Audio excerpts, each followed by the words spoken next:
नमस्कार। आकाशवाणी जयपुर अजमेर से प्रस्तुत है प्रादेशिक समाचार।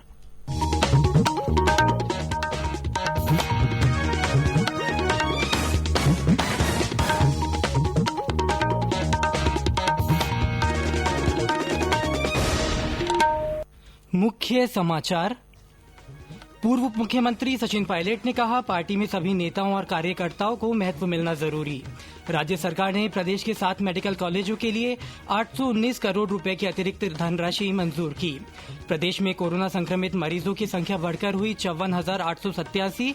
हालांकि 40,000 से ज्यादा लोग इलाज के बाद स्वस्थ भी हो चुके हैं। और श्री कृष्ण जन्माष्टमी का पर्व प्रदेश भर में हर्षोल्लास के साथ मनाया जा रहा है। कोरोना संक्रमण को देखते हुए मंदिरों में नहीं सजाई जाएगी झांकियां।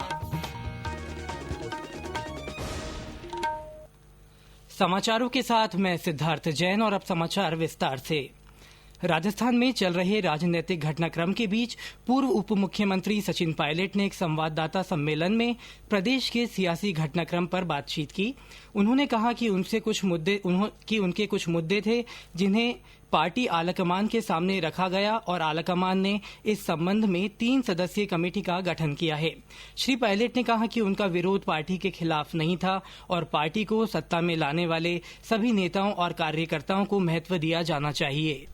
उन्होंने बहुत सारी बातें बोली हैं, मैं उसको आज काउंटर नहीं करना चाहता हूं, क्योंकि ये बात ठीक है। अगर संवादहीनता है तो मैं समझता हूं मुखिया होने के नाते पर, जब मैं अध्यक्ष था प्रदेश कांग्रेस कमेटी का, तो बहुत से लोग मुझसे भी खफा थे। मैं किन किन के घरों में गया हूं, क्या क्या मैंने बातें करी, मेरी आत्मा जानती है। लेकिन जब सरकार के मुखिया की जिम्मेदारी कोई संभालना चाहता है, कोई भी हो, विधायक हो, मंत्री हो, सांसद जो भी हो, कार्यकर्ता हो, उन सबको साथ लेना पड़ता है। अगर किसी की कोई अनबन भी है, मनमुटाव भी है किसी इशू को लेकर, तो उसको सुलझाने की जिम्मेदारी मुखिया की हुआ करती है। ये परंपरा है राजस्थान और देश के अंदर। मैं समझता हूं आने वाले समय में बहुत कुछ बदलेगा, लेकिन भविष्य में हम सब लोग अपने क्षेत्र की जनता के प्रति, पार्टी के प्रति और इस सरकार के प्रति समर्पित हैं। किसी प्रकार की कोई अफवाह उड़ाना चाहे तो वो बिल्कुल निराधार है। इधर मुख्यमंत्री अशोक गहलोत ने कहा कि उनकी सरकार सुरक्षित है और आगे भी सुरक्षित रहेगी। मुख्यमंत्री ने कहा कि जो विधायक नाराज हैं उनसे बातचीत कर जो समस्याएं होंगी उनका समाधान करने का प्रयास किया जाएगा। कल संवाददाताओं से बातचीत में श्री गहलोत ने कहा कि सत्ता में रहने वाले की जिम्मेदारी होती है कि वह असंतुष्टों की नाराजगी दूर करे। राज्य सरकार ने प्रदेश के 7 मेडिकल कॉलेजों के लिए 819 करोड़ रुपए की अतिरिक्त राशि मंजूर की है। मुख्यमंत्री अशोक गहलोत ने भीलवाड़ा, भरतपुर, पाली, चूरू, सीकर, बाड़मेर और डूंगरपुर जिलों में बन रहे मेडिकल कॉलेजों के लिए यह धनराशि जारी की है। इस रकम से इन कॉलेजों से जुड़े जिला अस्पतालों में विकास कार्य कराए जाएंगे। देश में कोविड-19 की स्थिति की निगरानी के लिए बनाए गए आरोग्य सेतु ऐप को अब तक 15 करोड़ लोगों ने डाउनलोड किया है। लोगों के अत्यधिक समर्थन के कारण यह दुनिया भर में सबसे अधिक डाउनलोड होने वाला ऐप बन गया है। सरकार के समर्थन से तैयार किए गए इस ऐप ने शुरू के 3 महीने के अंदर ही यह महत्वपूर्ण उपलब्धि हासिल कर ली है। राज्य में कोरोना संक्रमण के मामलों में पिछले कई दिनों से तेजी बनी हुई है। कल संक्रमण के 1217 नए मामले सामने आए, जिसके बाद संक्रमित मरीजों की संख्या 54,887 हो गई है। कल सबसे ज्यादा 227 मामले कोटा में सामने आए।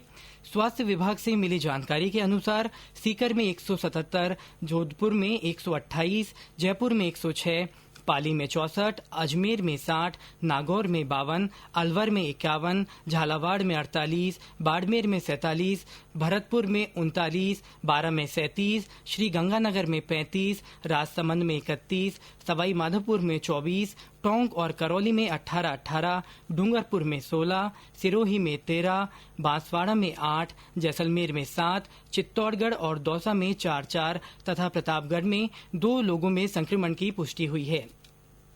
वहीं हनुमानगढ़ में एक कोरोना मरीज मिला है।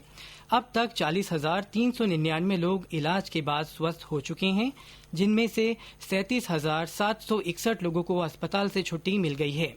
राज्य में कोरोना से अब तक 811 लोगों की मौत हो चुकी है। इधर सीकर में कल से प्रस्तावित 24 कोसीय लोहागढ़ तीर्थ परिक्रमा और लक्खी मेला कोरोना संक्रमण को देखते हुए स्थगित कर दिया गया है। ये समाचार आकाशवाणी जयपुर अजमेर से प्रसारित किए जा रहे हैं। प्रादेशिक समाचार बुलेटिन आप हमारे ट्विटर हैंडल @AIR News_जयपुर पर फॉलो कर सकते हैं।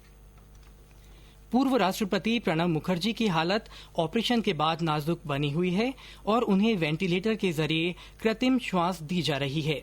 उन्हें नाजुक हालात में दिल्ली छावनी में सेना के रिसर्च एंड रेफरल अस्पताल में भर्ती कराया गया था।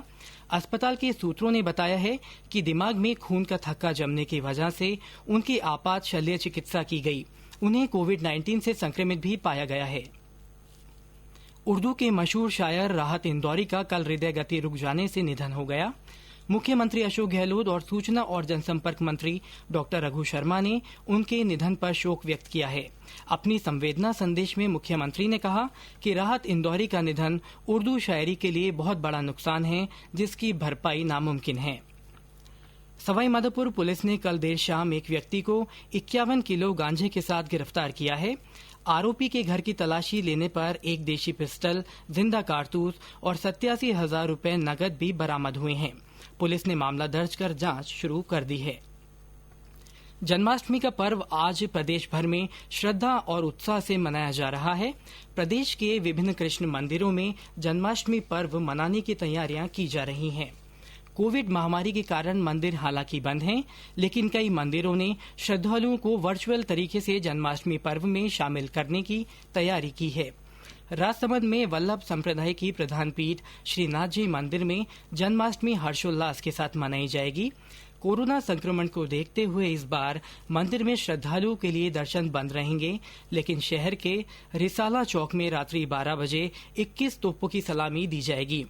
करौली में भी प्रमुख मदन मोहन जी मंदिर सहित विभिन्न कृष्ण मंदिरों में परंपरागत रूप से जन्माष्टमी का पर्व मनाया जा रहा है।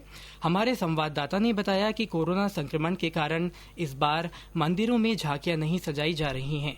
मिनी वृंदावन कहे जाने वाले करौली नगरी में इस बार कोरोना के बढ़ते संक्रमण के बीच जन्माष्टमी पर किसी भी तरह के सार्वजनिक कार्यक्रम आयोजित नहीं किए जा रहे हैं। गौरतलब है कि शहर में मदन मोहन जी मंदिर सहित छोटे बड़े सभी मंदिरों सहित तमाम जगहों पर जन्माष्टमी पर भव्य कार्यक्रम आयोजित किए जाते हैं। यहाँ आकर्षक झांकियाँ भी सजाई जाती है। रात में बड़ी संख्या में लोग इन कार्यक्रमों में भाग लेते हैं, लेकिन इस बार ऐसा कुछ भी देखने को नहीं मिल रहा है, क्योंकि कोरोना संकट की वजह से सभी सार्वजनिक कार्यक्रमों पर रोक लगा दी गई है। लोग सादगी के साथ ही घरों में इस बार यह पर्व मनाते दिखाई पड़ रहे हैं। बांकीवेरी शर्मा, आकाशवाणी समाचार, करौली। वहीं कौमी एकता के प्रतीक झुंझुनू जिले के नरहट में सूफी संत हजरत शकरवार शाह नरहट दरगाह में भाद्रपद जन्माष्टमी मेला इस बार नहीं भरेगा। कोरोना संक्रमण के कारण यह मेला स्थगित कर दिया गया है। राज्यपाल कलराज मिश्र ने कृष्ण जन्माष्टमी पर्व पर प्रदेशवासियों को शुभकामनाएं दी हैं। उन्होंने कहा कि हमें युग पुरुष श्री कृष्ण के उपदेशों से प्रेरणा लेनी चाहिए। उन्होंने लोगों से घर में रहकर पूजा करने का आग्रह किया है। चिकित्सा और स्वास्थ्य मंत्री डॉक्टर रघु शर्मा ने प्रदेशवासियों से जन्माष्टमी पर्व सोशल डिस्टेंसिंग और कोरोना प्रोटोकॉल की पालना करते हुए मनाने की अपील की है। डॉक्टर शर्मा ने कहा कि जिस तरह कन्हैया ने मर्यादा में रहते हुए कंस का वध कर लोगों को अत्याचार से मुक्ति दिलाई, उसी तरह कोरोना रूपी कंस को हम सोशल डिस्टेंसिंग और सावधानियों के साथ ही हरा सकते हैं। उन्होंने कहा कि सभी प्रदेशवासी भीड़भाड़ वाले क्षेत्रों में न जाकर अपने घरों में रहते हुए जन्माष्टमी पर्व उत्साह से मनाएं। राज्य में मानसून की सक्रियता के कारण कई जगह अच्छी बारिश हुई है। पिछले 24 घंटों के दौरान राजधानी जयपुर और दौसा सहित कई जिलों में भारी बारिश हुई है। राजधानी जयपुर में शाम को जोरदार बारिश हुई। सिंचाई विभाग से मिले आंकड़ों के अनुसार रात 10 बजे तक 102 mm बारिश रिकॉर्ड की गई, जो इस सीजन की अब तक सर्वाधिक बारिश है। दौसा के सिकराय उपखंड में झाबड़ास गांव के आकाशीय बिजली गिरने से 4 व्यक्ति झुलस गए। मौसम विभाग ने अगले कुछ घंटों में भरतपुर, धौलपुर और भीलवाड़ा में कुछ स्थानों पर हल्की से मध्यम दर्जे की बारिश होने की संभावना जताई है। और अब आकाशवाणी जयपुर की विशेष अपील। श्रोताओं, कोरोना से बचाव के लिए घर से बाहर हमेशा मास्क पहनें और 2 गज की दूरी बनाए रखें।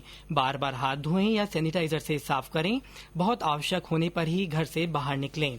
और अंत में मुख्य समाचार एक बार फिर। पूर्व उप मुख्यमंत्री सचिन पायलट ने कहा कि पार्टी में सभी नेताओं और कार्यकर्ताओं को महत्व मिलना जरूरी है।